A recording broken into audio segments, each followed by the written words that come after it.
وإنك لعلى خلق عظيم. قال النبي صلى الله عليه وسلم إنما بعثت لأتمم مكارم الأخلاق أو كما قال عليه الصلاة والسلام. عرب سے لال نکل کر آیا سرتاج بنا سرداروں کا. عرب سے لال نکل کر آیا سرتاج بنا سرداروں کا. نام محمد اپنا رکھا سلطان بنا سرداروں کا.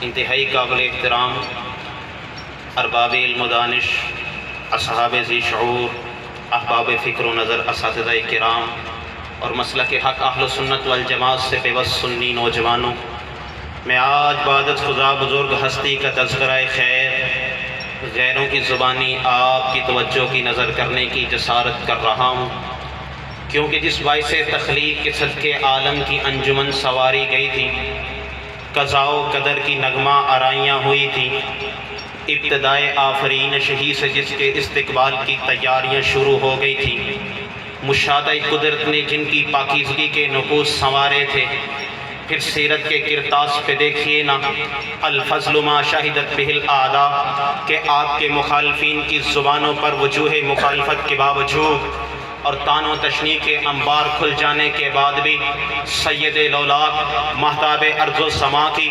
شخصیت عصمت کی حمد و مدح میں کس قدر رطب اللسان ہوئے ہیں.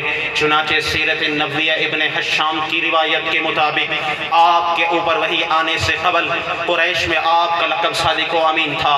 وکانت قریش تسمی رسول اللہ صلی اللہ علیہ وسلم قبل ان ينزل علیہ الوحی الامین.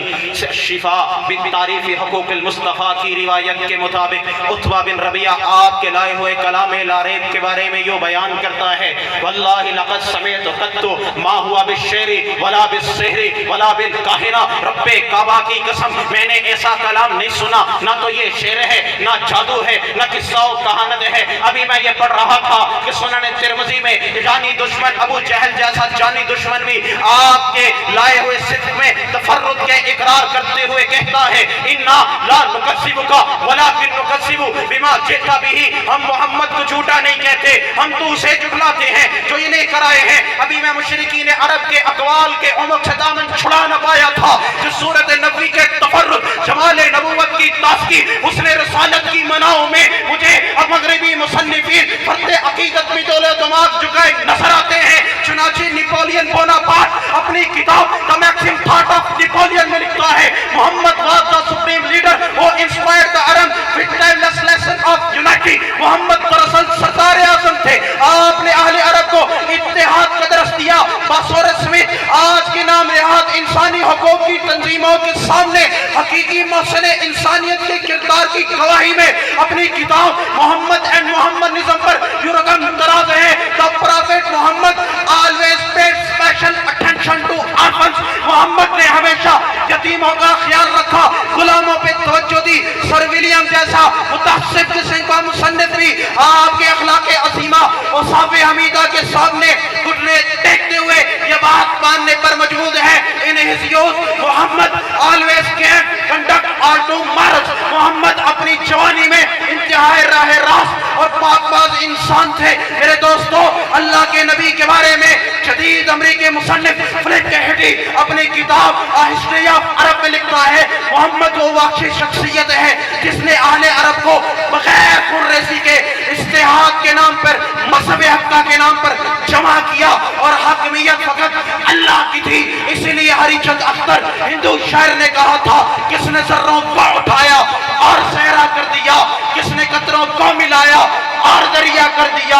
زندہ ہو جاتے ہیں ان کے نام پر مرتے ہیں جو. اللہ اللہ کس نے موت کو مسیحا کر دیا اور کس کی حکمت نے یتیموں کو کیا در یتیم اور غلاموں کو زمانے پر کمولا کر دیا. خود نہ تھے جو راہ پر اوروں کے ہادی بن گئے. اللہ اللہ کیا نظر تھی جس نے مردوں کو مسیحا کر دیا. سامعین عزیز بکار، اضطراب شوق کی کیفیات میں قسم ساتھی انبوہ افکار اور انبوہ تجلیات میں گم ہندو دھرم کی کتابیں اس جانے جانا کی صورت کے زاویے جو متعین کرتی نظر آتی ہیں. چنانچہ ہندو دھرم کی مہان کتاب اتھروید گاڈ بھی سوکت 14 پر نر اشنس کے احوال اور افعال کا ذکر ہے. یاد رکھیے نر کمانا ہے انسان, اشنس کمانا جس کی سب سے زیادہ تعریف کی جائے. لفظ محمد کو دیکھے, مانا جس کی ہمیشہ حمد و ثنا کی جائے. میرے دوستو بھگوت پران سکنڈ 12 ادھیائے 2 شلوک نمبر 20 میں رسول کو کل کی اوتار کہا گیا. پھر آگے لکھا اس کے حسن مثال کی, اس کے حسن و جمال کی مثال نہیں ہوگی. میرے دوستو یہاں پر رسول کا حسن و جمال بیان کیا. میرے نبی کے حسن و جمال جیسا مثال کسی کے حسن و جمال کی نہیں ہے. میرے دوستو ہندو دھرم کی مہان کتاب سام وید دشتی نمبر 2 منتر نمبر 8 میں رسول اللہ علیہ وسلم کے بارے میں یہ کہا گیا, رسول نے اپنے رب سے, احمد نے اپنے رب سے, محمد نے اپنے رب سے باعثی شریعت پائی کے چمکتے ہوئے روشن سورج کی طرح ہو گیا. یہاں نبی کا نام احمد, نبی کا نام محمد, نبی کا نام رسول براہ راست آپ کی سراج و منیر کے ساتھ موجود ہے. آخر میں اجاد العینین کی بے خود کیفیت کی دل نوازی کے بعد چندر پرکاش کے الفاظ میں کہوں گا, ہم جس کی فضیلت پہ 2 عالم کی زمین ہے, سجدہ گاہ کونین یہ طیبہ کی زمین ہے, دنیا کا عقیدہ ہے, اپنا بھی یقین ہے, جو شہ مدینے میں کہیں اور نہیں ہے, اتنا کوئی اللہ کو محبوب نہیں ہے. صورت بھی ہنسی, آپ کی سیرت بھی ہنسی ہے, یہ عرش مقدس ہے, یہ طیبہ کی زمین ہے, جنت بھی یہی, ساکن جنت بھی یہی ہے. اے خاک مدینہ تیرے اعجاز کے صدقے, اے گنبد خضرا تیرے اعجاز کے صدقے, اے عرش کی جو بھی